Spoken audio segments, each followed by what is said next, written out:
आइए आज सुनते हैं रविंद्रनाथ टैगोर जी द्वारा लिखित कहानी पाषाणी। अपूर्व कुमार बीए पास करके ग्रीष्म अवकाश में विश्व की महान नगरी कलकत्ता से अपने गांव को लौट रहा था। मार्ग में छोटी सी नदी पड़ती है। वह बहुधा बरसात के अंत में सूख जाया करती है, परंतु अभी तो सावन मास है। नदी अपने यौवन पर है। गांव की हद और बांस की जड़ों का आलिंगन करती हुई तीव्रता से बहती चली जा रही है। लगातार कई दिनों की घनघोर बरसात के बाद आज तनिक मेघ छटे हैं और नभ पटल पर सूर्यदेव के दर्शन हो रहे हैं। नौका पर बैठे अपूर्व कुमार के हृदय में बसी हुई प्रतिमा यदि दिखाई देती तो देखते कि वहाँ भी इस नवयुवक की हृदय सरिता नववर्षा से बिल्कुल तट तक भर गई है और सरिता का जल ज्योति से झिलमिल झिलमिल और वायु से छप छप कर रहा है। नौका यथास्थान घाट पर लगी। नदी के उस तट पर से वृक्षों की आड़ में से अपूर्व के घर की छत स्पष्ट दिखाई दे रही है। घर पर किसी को खबर तक नहीं कि अपूर्व शहर से लौट रहा है, अतः घर पर से लिवाने के लिए कोई नहीं आया। नाविक सूटकेस उठाने के लिए तैयार हुआ तो अपूर्व ने उसे इनकार कर दिया। वह स्वयं ही सूटकेस हाथ में उठाकर आनंद की लहर से झटपट नौका से उतर पड़ा।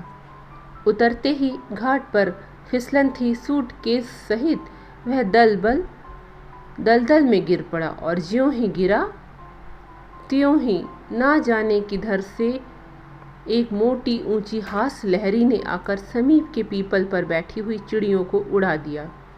अपूर्व बहुत ही लज्जित हुआ और झटपट स्वयं को संभाल कर चहु और देखने लगा। देखा कि घाट के एक छोर पर जहाँ महाजन की नौका से नई ईंटें उतार कर इकट्ठी की गई हैं, उन्हीं पर बैठी हुई एक नवयौवना हंसते हंसते लोटपोट हो रही है। अपूर्व ने पहचान लिया कि वह उसी के पड़ोसी की लाडली बेटी मृगमयी है। पहले इनका घर यहाँ से बहुत दूरी पर बड़ी नदी के तट पर था। 2-3 साल गुजरे। नदी की बाढ़ के कारण उन्हें वह स्थान छोड़कर यहाँ चला आना पड़ा। मृगमयी के विषय में बहुत कुछ सुनने को मिलता है।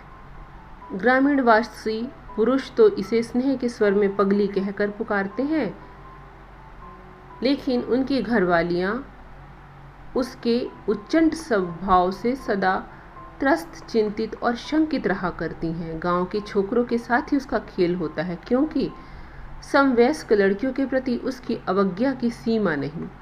बालकों के राज्य में यह लड़की एक प्रकार से शत्रु पक्ष की सेना के उपद्रव के समान सी प्रतीत होती है।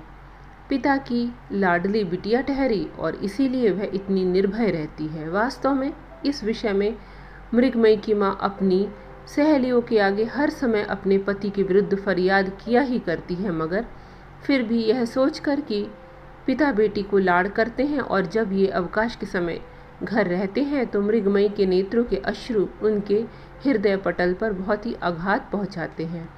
वे प्रवासी पति का स्मरण करके लड़की को किसी भी तरह पीड़ा नहीं पहुंचा सकती।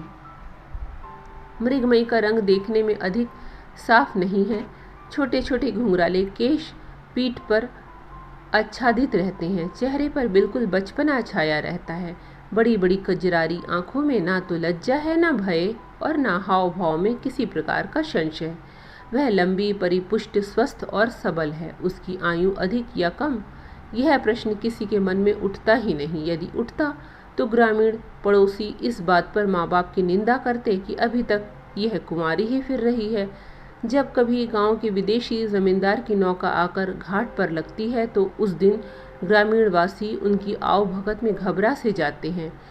गृहिणियों के मुख रंग भूमि पर अकस्मात नाक के नीचे तक अवगुंठन खिंच जाता है, परंतु मृगमयी ना जाने कहाँ के किसी के वस्त्रों से हीन बच्चों को उठाए हुए घुंघराले केशों को पीठ पर बिखेरे जा खड़ी होती है। जिस देश में कोई शिकारी नहीं, कोई मुसीबत नहीं, उस देश की मृगी शावक की तरह निडर खड़ी हुई आश्चर्यचकित सी देखा करती और अंत में बाल संगियों के पास जाकर इस नए मानव के आचार व्यवहार के विषय में विस्तार के साथ भूमिका बांधती। हमारे अपूर्व कुमार ने अवकाश के दिनों में घर आकर इससे पहले और भी 2-4 बार इस सीमाहीन नवयौवना को देखा है और फालतू समय में, यहाँ तक कि काम के समय में भी इसके विषय में विचार किया है।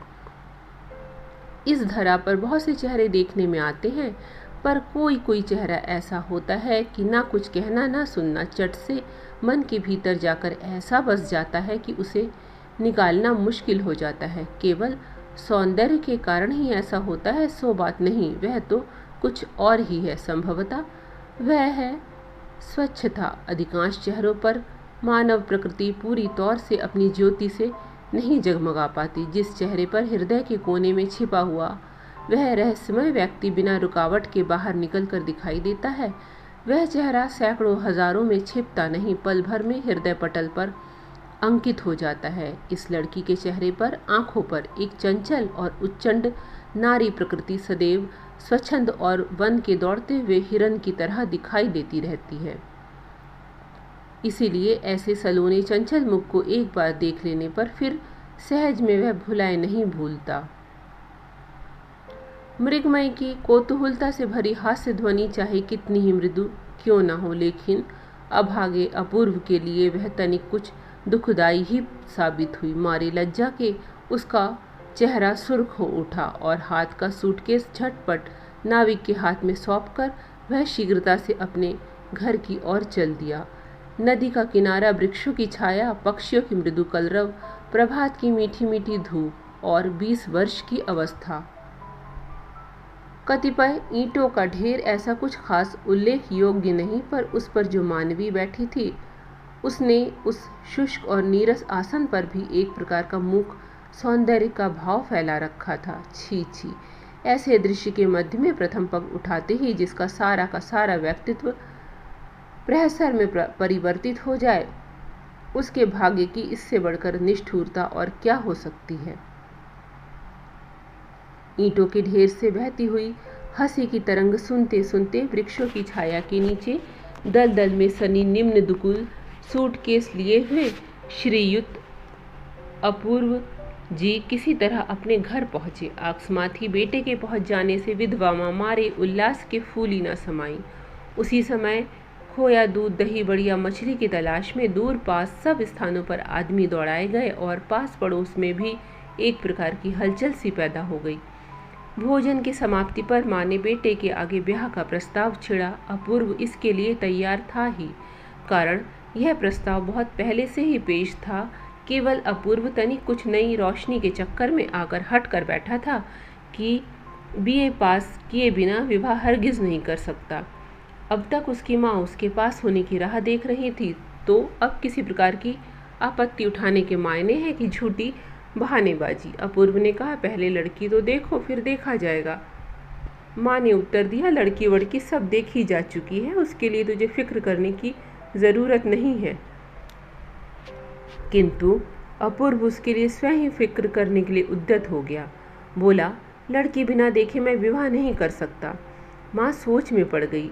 ऐसी अनोखी बात तो आज तक नहीं सुनी थी, फिर भी वह राजी हो गई। रात को अपूर्व दीपक बुझाकर बिस्तर पर जा पड़ा। पड़ते ही बरसात यामिनी की सारी स्वर लहरी और पूर्व निस्तब्धता के उस पार से उसकी सेज पर एक उच्छ्वासित उच्च मृदुकंठ की हास्य ध्वनि आकर उसके कानों में झंकरित होने लगी। उसका अशांत मन स्वयं को बार बार निरंतर यह कह कहकर व्यथित करने लगा कि सवेरे वह जो पैर फिसल कर गिर पड़ा था, उसका किसी न किसी युक्ति से सुधार कर लेना ही चाहिए। उस नव यौवना को यह मालूम ही नहीं कि मैं अपूर्व कुमार हूँ। अचानक फिसलन पर पाँव पड़ जाने से, दलदल में गिर जाने पर भी मैं कोई उपेक्षणीय गांव का वासी नहीं। अगले दिन अपूर्व को लड़की देखने जाना था। अधिक दूर नहीं, पड़ोस में ही लड़की वालों का घर है।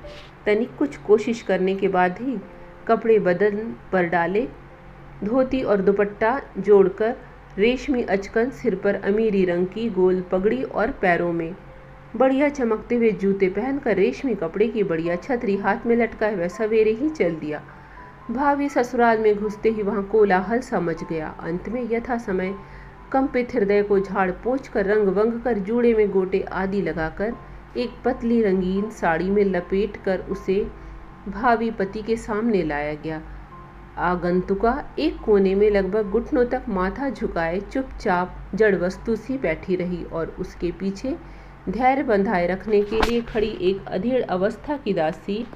उसका एक भाई, जो कि अभी बच्चा ही था, अपने परिवार में अनाधिकार प्रवेश करने वाले इस नए व्यक्ति की पगड़ी, घड़ी की चेन और उठती हुई मूंछों की ओर बड़े ध्यान से टकटकी लगाए देखने लगा। अपूर्व ने कुछ देर मूंछों पर हाथ फेरने के बाद अंत में गंभीरता के साथ पूछा, तुम क्या पढ़ती हो?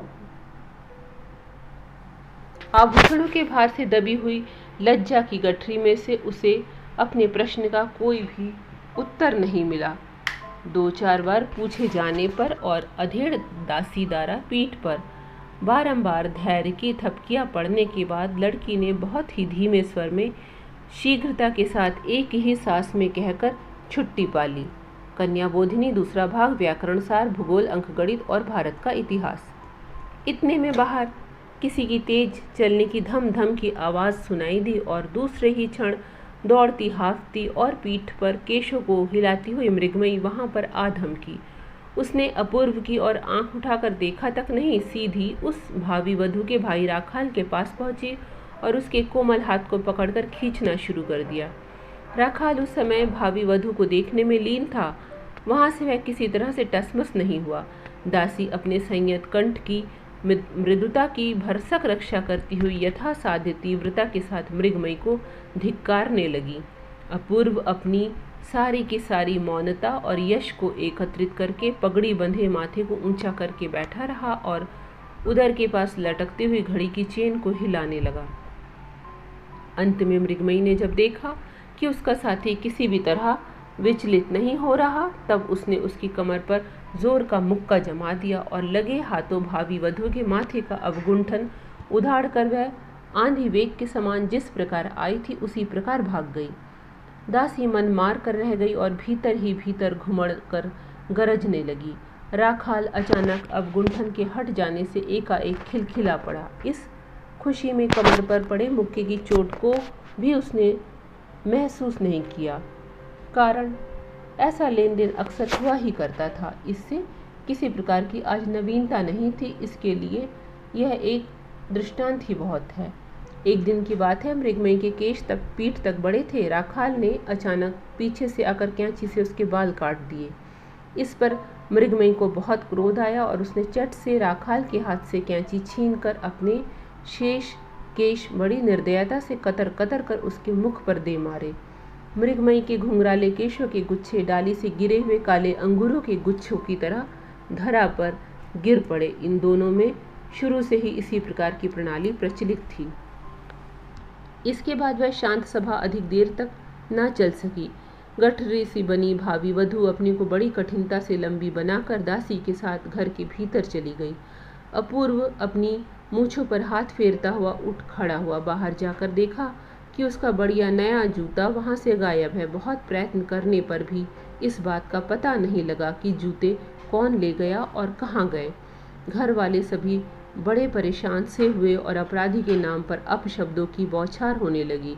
जब किसी प्रकार भी जूतों का पता नहीं लगा तो अंत में विवश होकर घर के मालिक की फटी पुरानी ढीली चोटी पहनकर पतलून पगड़ी से सुसज्जित अपूर्व गांव के कीचड़ वाले रास्ते को बहुत सावधानी के साथ पार करता हुआ घर की ओर चल दिया। तालाब के किनारे सुनसान पथ पर पहुंचते ही सहसा फिर से उसे वही जोर का परिहासात्मक स्वर सुनाई दिया, मानो वृक्ष और पल्लवों की ओट में से कौतुक प्रिया बन देवी ही अपूर्व की उन पुरानी चोटियों को यानी चप्पलों को देखकर एकाएक हंस पड़ी हो।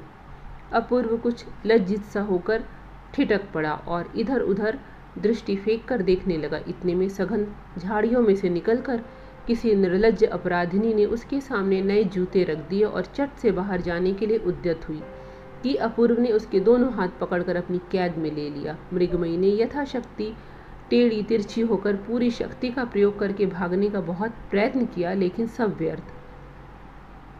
घुंघराले केशों से घिरे हुए उसके गोल मटोल चेहरे पर सूर्य की किरणें वृक्षों की डालियों और पल्लवों में से छन छन कर पड़ने लगी। कौतूहलता से वशीभूत होकर कोई पथिक जिस प्रकार दिवाकर की किरणों से चमकती हुई स्वच्छ चंचल निर्झणी की ओर झुककर टकटकी लगाए उसकी तली को देखता रहता है। ठीक उसी तरह अपूर्व ने मृगमयी के ऊपर उठे चेहरे पर तनिक झुककर उसकी खंजन सी चंचल आंखों के भीतर गहरी दृष्टि फेंक कर देखा और फिर बहुत धीमे से उसे अपनी मुट्ठियों के बंधन से मुक्त कर दिया। अपूर्व क्रोधित मुद्रा में मृगमयी को पकड़कर मारता तो उसे तनिक भी अचंभा न होता, किंतु इस प्रकार सुनसान पथ में इस अनोखी सजा का वह कुछ अर्थ ही न समझ सकी। नर्तन करते हुई प्रकृति नटी के नुपुरों की झंकार की भांति फिर वही हास्य ध्वनि उस नीरव पथ में गूंज उठी और चिंतातुर अपूर्व धीरे धीरे पग उठाता हुआ घर की ओर चल दिया। अपूर्व उस दिन अनेक प्रकार के बहाने बनाकर ना तो घर के अंदर गया, ना माँ से भेंट की। किसी के यहाँ भोजन का निमंत्रण था, वही खा आया।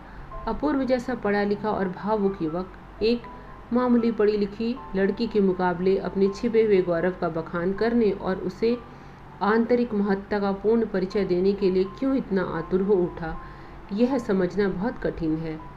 एक निरी गांव की चंचल बाला ने उसे मामूली नवयुवक समझ ही लिया तो क्या हो गया, और उसने पल भर के लिए अपूर्व का परिहास करके और फिर उसके अस्तित्व को किसी ताक पर रखकर राखाल नाम के अबोध बच्चे के साथ खेलने के लिए इच्छा प्रकट की, तो इसमें अपूर्व का बिगड़ा ही क्या। इन बच्चों के सामने उसे प्रमाणित करने की आवश्यकता ही क्या है।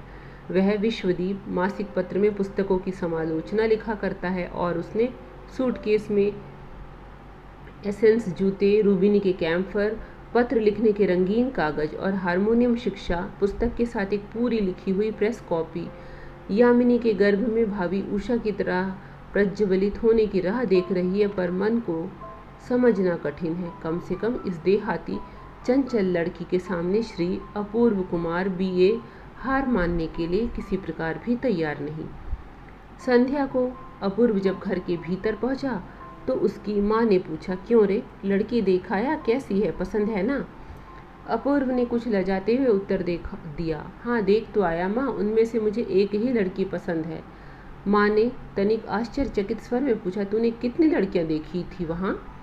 अंत में 2-4 प्रश्नोत्तर के बाद माँ को मालूम हुआ उसके लड़के ने पड़ोसिन शारदा की लड़की मृगमयी पसंद की है। इतना पढ़ लिख कर भी यह पसंद। परिणाम यह निकला कि कम बखत अड़ियल टट्टू की तरह गर्दन टेढ़ी करके कुछ पीछे को उठकर कह बैठी, मैं ब्याह नहीं करूँगी, जाओ। इस पर भी उसे ब्याह करना ही पड़ा। उसके बाद अध्ययन शुरू हुआ। अपूर्व की माँ के घर जाकर एक ही रात में मृगमयी की अपनी सारी दुनिया ने बेड़िया पहन ली। सास ने वधू का सुधार करना आरंभ कर दिया। बहुत ही कठोर मुद्रा बनाकर उससे बोली, देखो बेटी, अब तुम नन्ही बच्ची नहीं रही, हमारे घर में ऐसी बेहयाई नहीं चल सकेगी। सास ने यह बात जिस भाव से कही, मृगमयी ठीक उसे उसी रूप में ना समझ सकी। उसने विचारा कि इस घर में यदि ना चले तो शायद कहीं दूसरी जगह जाना पड़ेगा। मध्याह्न के बाद वह घर में दिखाई नहीं दी। कहाँ गई, शोर मच गया, ढूंढ शुरू हुई। अंत में विश्वासघातक राखाल ने उसकी गुप्त स्थान का पता बताकर उसे कैद करवा ही दिया। वह बड़ वृक्ष के नीचे श्री राधाकांत जी के टूटे रथ में जाकर छिप गई थी। सभी के सामने माँ ने और पास पड़ोस की गृह स्त्रियों ने उसे कितना डांटा, फटकारा और लज्जित किया, इसकी तो धारणा ही नहीं की जा सकती। रात्रि को खूब घनघोर घटाएं छा गई और रिमझिम मेह बरसने लगा। अपूर्व ने धीरे से मृगमयी के पास शैया पर जाकर उसके कान में धीमे स्वर में कहा, मृगमयी, क्या तुम मुझे प्यार नहीं करती? मृगमयी ने तत्काल ही कड़क उत्तर दिया, नहीं, मैं तुम्हारे से हरगिज प्यार नहीं कर सकती। मानो उसने सारी गुस्से की पोटली अपूर्व के माथे पर दे मारी। अपूर्व ने खिन्न स्वर में पूछा, क्यों? मैंने तुम्हारा क्या बिगाड़ा है? इस दोष की संतोषजनक कैफियत देना तो कठिन है। अपूर्व ने मन ही मन कहा, इस विद्रोही मन को जैसे भी बने वश में करना ही होगा। अगले रोज सास ने मृगमयी में विद्रोह भाव के सब लक्षण देखकर उसे अंदर के कोठे में बंद कर दिया। पिंजड़े में फंसी नई चिड़िया की तरह पहले तो वह कोठे के अंदर फड़फड़ाती रही। अंत में जब कहीं से भी भागने का कोई मार्ग ना दिखाई दिया तो क्रोध से उन्मत्त हो हताश हो बिछौने की चादर की दांत से धज्जियां उड़ा दी और धरा पर औंधी गिर पड़ी। मन ही मन पिता की याद करके रोने चिल्लाने लगी। ठीक इस समय धीरे से कोई उसके समीप जाकर बैठ गया। बड़े स्नेह से उसके धूल धूसरित केशों को कपोलों पर से एक और हटा देने का प्रयत्न करने लगा। मृगमयी ने बड़े जोर से अपना सिर हिलाकर उसका हाथ हटा दिया। अपूर्व ने उसके कानों के पास मुंह ले जाकर बहुत ही कोमल स्वर में कहा, मैंने चुपके से द्वार खोल दिया है, चलो अपने पीछे के बगीचे में आ जाए। मृगमयी ने जोर से सिर हिलाते हुए कहा, नहीं। अपूर्व ने उसकी ठोड़ी पकड़कर उसका मुंह ऊपर को उठाना चाहा और बोला, एक बार देखो तो सही कौन आया है। राखाल धरा पर औंधी लेटी मृगमयी को घूरता हुआ हतबुद्धि ही द्वार पर खड़ा था। मृगमयी ने बिना मुंह उठाए ही अपूर्व का हाथ झटक कर अलग कर दिया। अपूर्व ने कहा, देखो राखाल तुम्हारे साथ खेलने आया है, इसके साथ खेलने नहीं जाओगी? उसने कुपित स्वर में कहा। नहीं। राखाल ने भी देखा मामला कुछ संगीन है, वह किसी प्रकार वहां से निकल जान बचाकर भाग गया। अपूर्व चुपचाप बैठा रहा। अब मृगमयी अश्रु बहाकर सो गई, तब वह चुपके से उठा और द्वार की सांकल चढ़ा दबे पांव वहां से चल दिया।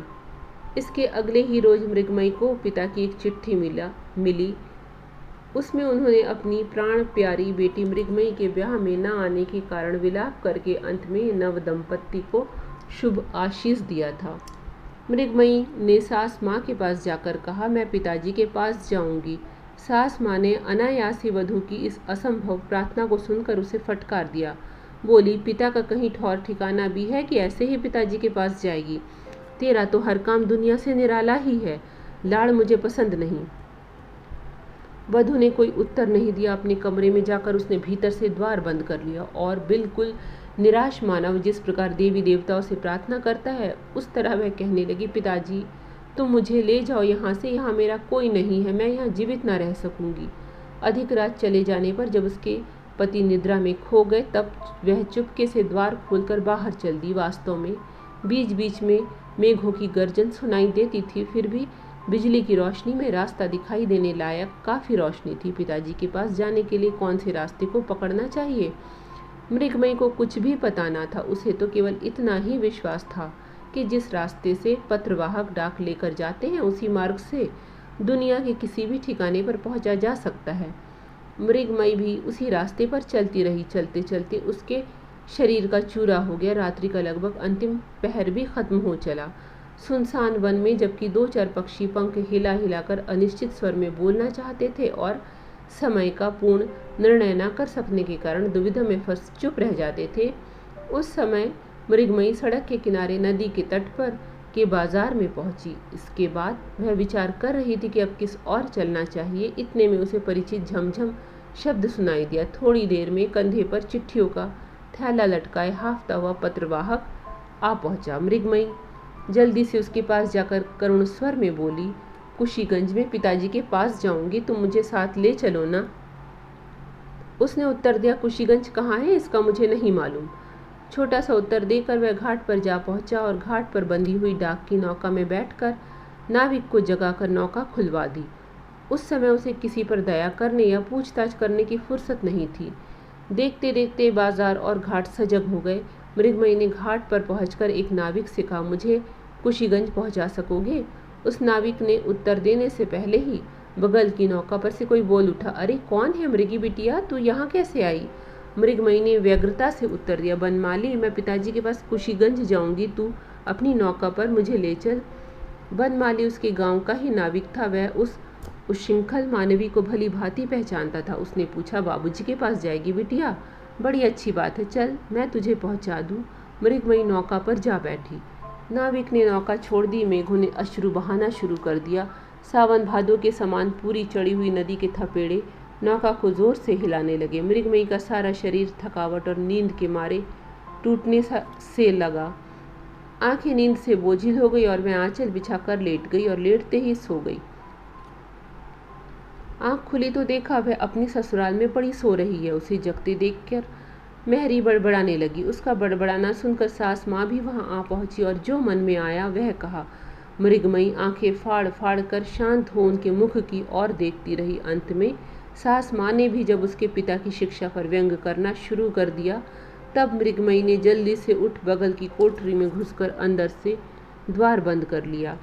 अपूर्व ने लाज को बिल्कुल ही ताक पर रखकर माँ से कहा, माँ वधू को 2-4 दिन के लिए उसके घर ही भेज देने में कोई हर्ज की बात नहीं। माँ ने अपूर्व को बुरी तरह आड़े हाथों लिया। बोली, नपूते, दुनिया में इतनी लड़कियां होते हुए भी ना जाने कहाँ से छाट छाट के ऐसी हड़जाल को मेरी छाती पर डाल दिया। इस प्रकार के कटु शब्द अपूर्व को निर्दोष होते हुए भी सुनने पड़े। उस रोज सारे दिन घर के बाहर बूंदाबांदी और अंदर अश्रु की वर्षा होती रही। अगले रोज अर्धरात्रि को अपूर्व ने मृगमयी को धीरे से जाकर पूछा, मृगमयी, क्या तुम अपने पिताजी के पास जाना चाहती हो?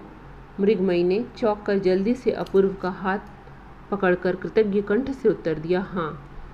तब अपूर्व ने चुपके से कहा, तो चलो हम दोनों चोरी चोरी भाग चले।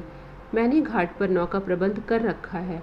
मृगमयी ने इस बार कृतज्ञ दृष्टि से अपूर्व की ओर देखा और उसके बाद तत्काल ही उठ कपड़े बदलकर चलने के लिए उद्यत हुई।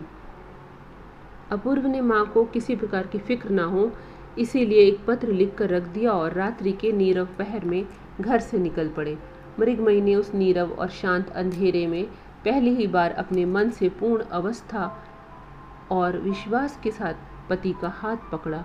उसके अपने ही हृदय का उद्वेग उस स्पर्श मात्र से ही अपूर्व की नसों में भी संचारित होने लगा। नौका उसी रात्रि के नीरव पहर में वहां से चल दी।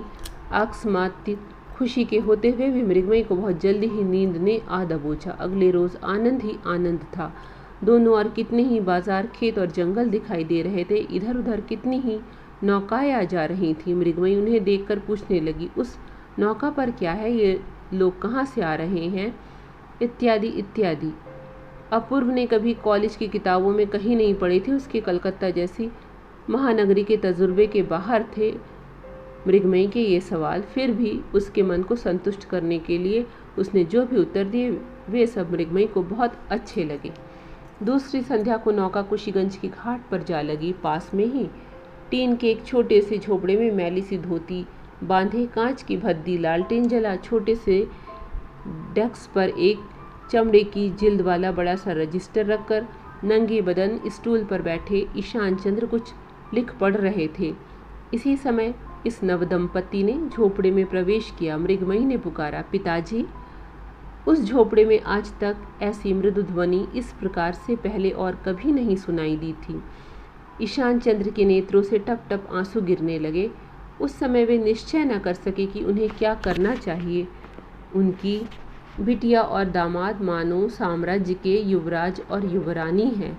यहाँ पटसन के ढेर के बीच में उनके बैठने लायक स्थान कैसे बनाया जा सकता है? इसी के निर्णय हेतु उनकी भटकती हुई बुद्धि और भी भटक गई। और खाने पीने का प्रबंध, यह भी दूसरी चिंता की बात थी। निर्धन बाबू अपने हाथ से दाल भात पकाकर किसी प्रकार पेट भर लेता है, पर आज इस खुशी के अवसर पर क्या खिलाए और क्या करे? मृगमयी पिता को असमंजस में देखकर फौरन बोली, पिताजी, आज हम सब मिलकर रसोई तैयार करेंगे। अपूर्व ने इस नवीन प्रस्ताव पर उत्साह प्रकट किया।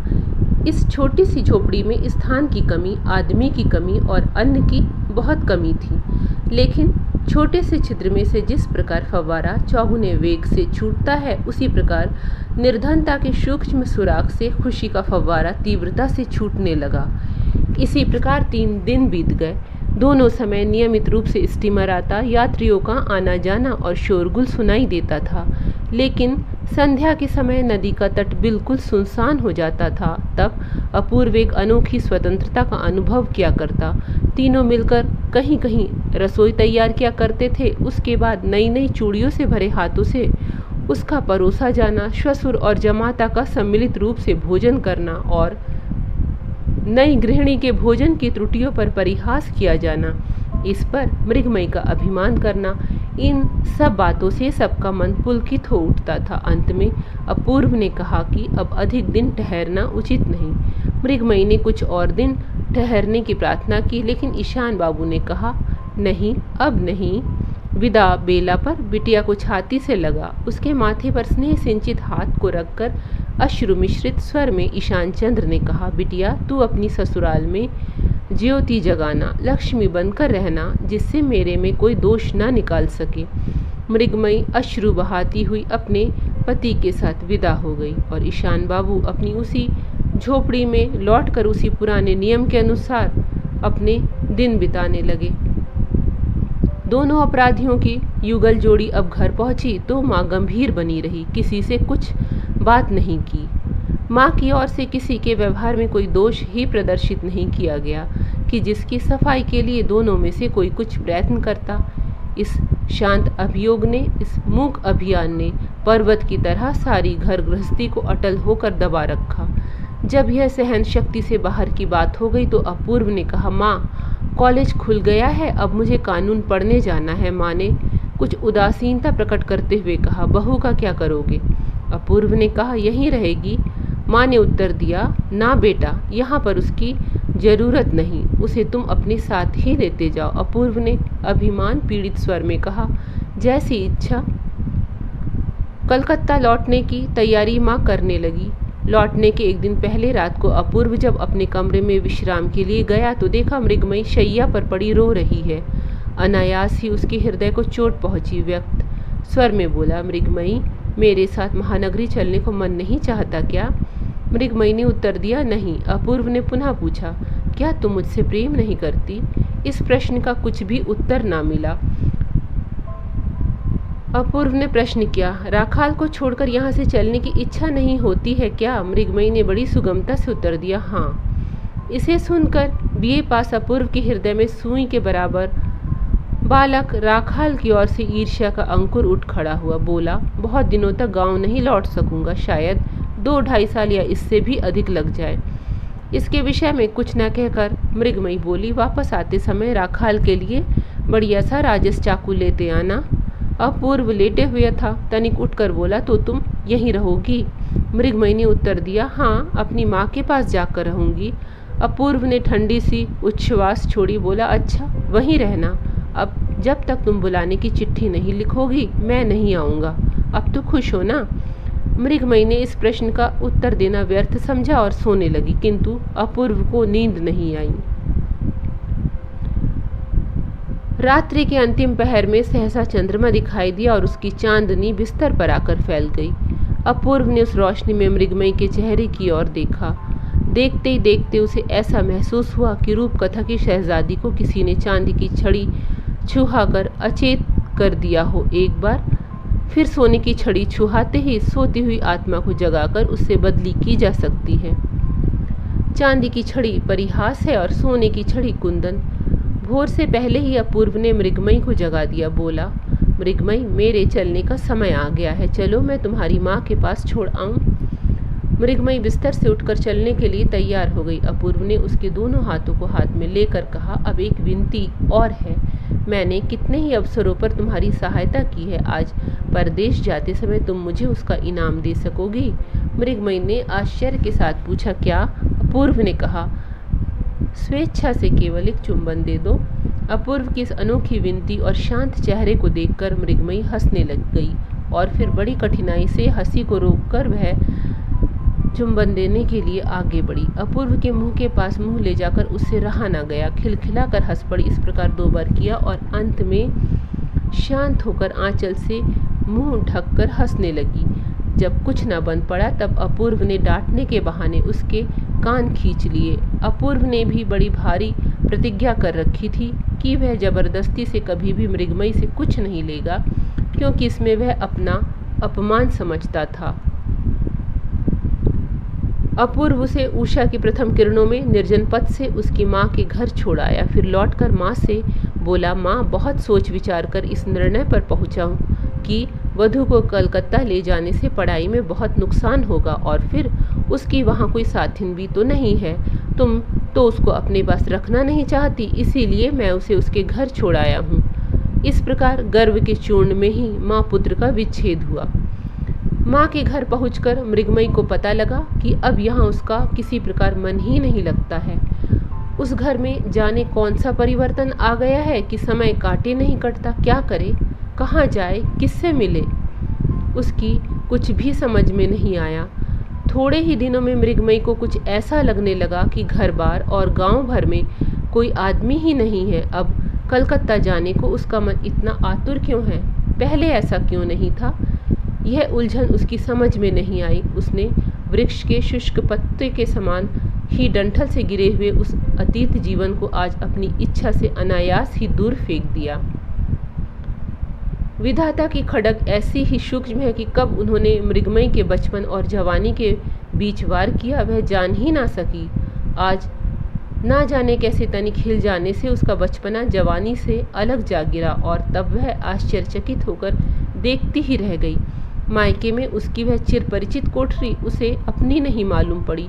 जो मृगमयी वहाँ काम करती थी अब मालूम हुआ कि यहाँ रही ही नहीं। अब उसके हृदय की सारी स्मृति एक दूसरे ही घर में, दूसरे ही कमरे में, दूसरी ही शैया के आसपास गूंजती हुई उड़ने लगी। मृगमयी अब बाहर नहीं दिखाई पड़ती, उसकी हास्य ध्वनि अंदर ही घुटकर रह जाती। उसका बचपन का साथी राखाल तो उसे देखकर त्रस्त हो भाग जाता। खेल कूद की बात तो अब उनके मन में ही नहीं आती। मृगमयी ने अपनी माँ से कहा, माँ मुझे सास माँ के घर ले चल। उधर कलकत्ते जाते समय बेटे की उदासीनता को याद करके माँ का हृदय विदीर्ण हो रहा था। क्रोध में आकर वधू को वह अपनी ससुराल छोड़ आया, यह बात उसके मन में सुई की तरह चुभने लगी थी। इतने में एक दिन घूंघट डाले मृगमयी आ पहुंची। चेहरा उसका मुरझा सा गया था और उसने सास माँ के चरणों का स्पर्श किया। आशीष देने के स्थान पर सास माँ की आंखों में अश्रु भर आए और उसी क्षण मृगमयी को उठाकर जलते हुए कलेजे से लगा लिया। उसी क्षण दोनों का मिलाप हो गया। मृगमयी के चेहरे की ओर निहार कर सास माँ को बड़ा आश्चर्य हुआ। अब वह पहली मृगमयी नहीं रही थी। ऐसा परिवर्तन तो कतिपय सबके लिए संभव नहीं। ऐसे परिवर्तनों के लिए बड़ी ताकत की आवश्यकता होती है। सास माँ ने बहुत सोच समझ कर निश्चय किया था कि वधू के सारे दोषों को धीरे धीरे से सुधारेगी, किंतु यहाँ तो पहले से ही किसी विशेष सुधरक ने उसे नवजीवन दे डाला था। अब वधू ने सास माँ को अच्छी तरह पहचान लिया था और सास माँ ने उसको। मृगमयी के हृदय में आषाढ़ माह के सजल मेघों के समान अश्रुओं से पूर्ण गर्व उमड़ने लगा। उस गर्व से उसकी बड़ी बड़ी आंखों की छायादार घनी पलकों पर और भी गहरा आवरण डाल दिया। वह मन ही मन अपूर्व से कहने लगी, मैं अब तक अपने को ना समझ सकी तो ना सही, पर तुमने मुझे क्यों नहीं समझने का प्रयत्न किया? तुमने मुझे दंड क्यों नहीं दिया? तुमने अपनी इच्छा के वशीभूत ही क्यों नहीं चलाया? मुझ डायन ने जब तुम्हारे साथ महानगरी चलने को इनकार किया तो तुम मुझे जबरदस्ती पकड़ कर क्यों नहीं ले गए? तुमने मेरा कहना क्यों पूरा किया? मेरे हट के आगे क्यों झुके? मेरी अवज्ञा को क्यों सहन किया? इसके उपरांत फिर उसे उस दिन की याद आई, पहले पहल जिस दिन अपूर्व सवेरे तालाब के किनारे सुनसान रास्ते में उसे बंदी बनाकर मुंह से कुछ न कहकर केवल उसके मुख की ओर निहारता रहा था।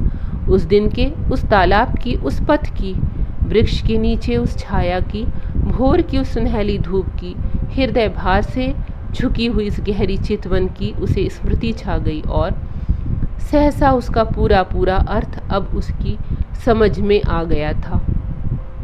इसके उपरांत विदा की बेला पर जिस चुंबन को वह अपूर्व के होठों तक ले जाकर लौटा लाई थी, वह अधूरा चुंबन अब मरु मारीचिका और तृषित मृग की तरह उत्तरोत्तर तीव्रता के साथ उन बीते हुए दिनों की ओर उड़ान भरने लगा, किंतु तृष्णा उसकी किसी प्रकार भी न मिट सकी। अब रह रहकर उसके मन में यही बातें उठा करती, यदि उस समय तू ऐसा करती, उनकी बातों का यदि ऐसा उत्तर देती, तब ऐसा करती।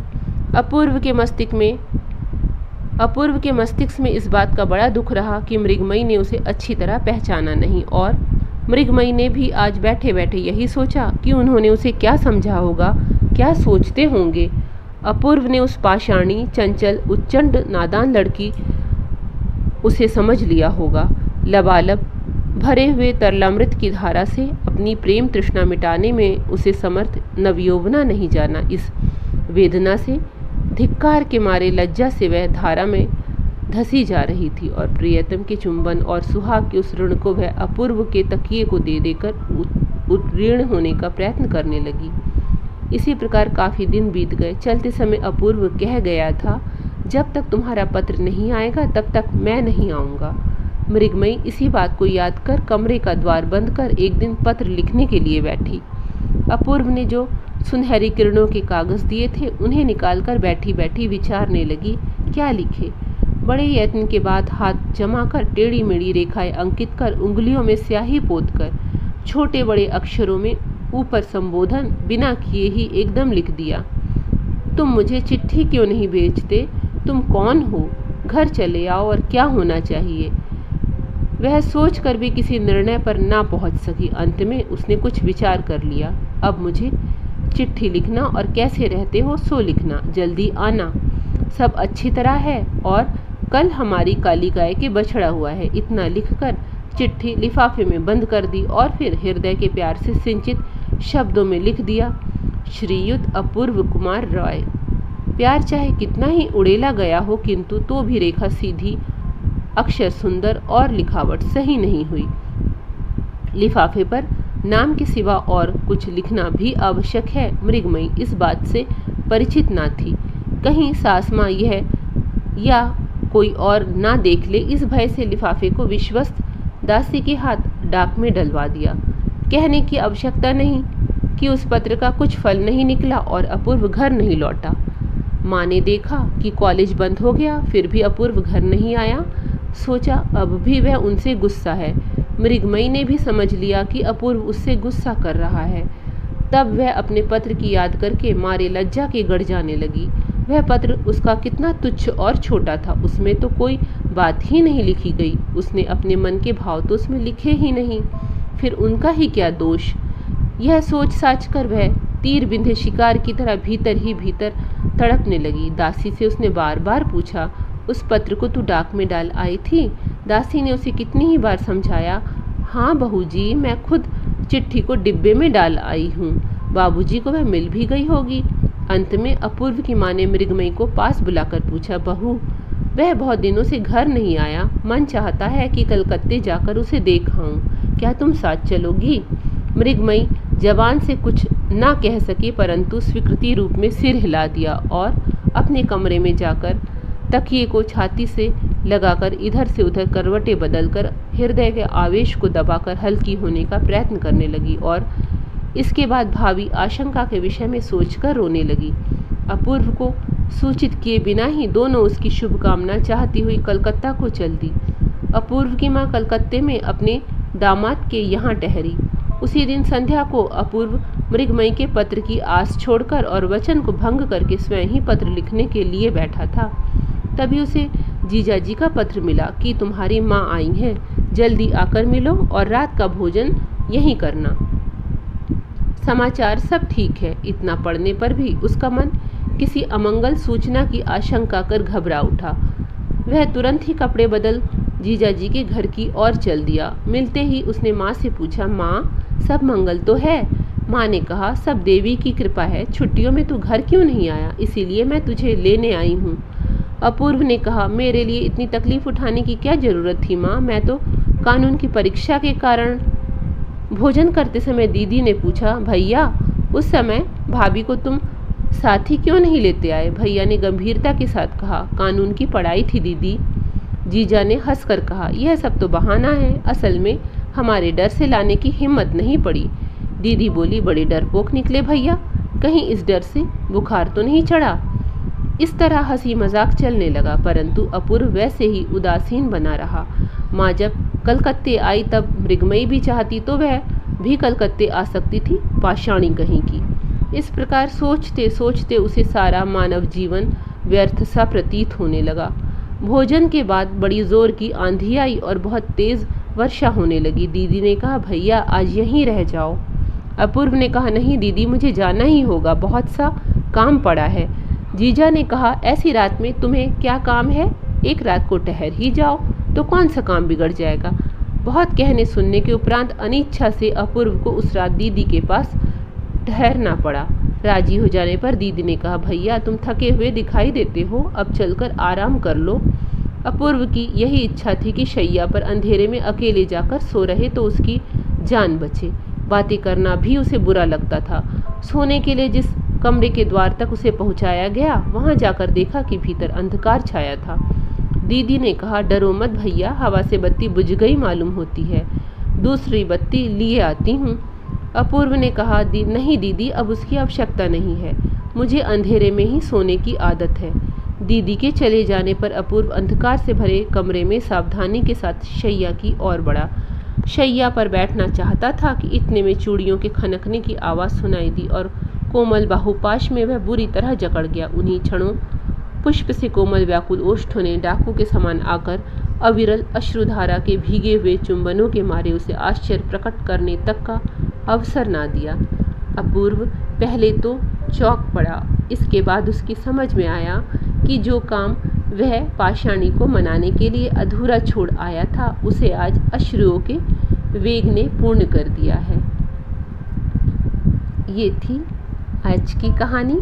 पसंद आई हो तो लाइक कर दीजिएगा, शेयर भी कीजिएगा। चैनल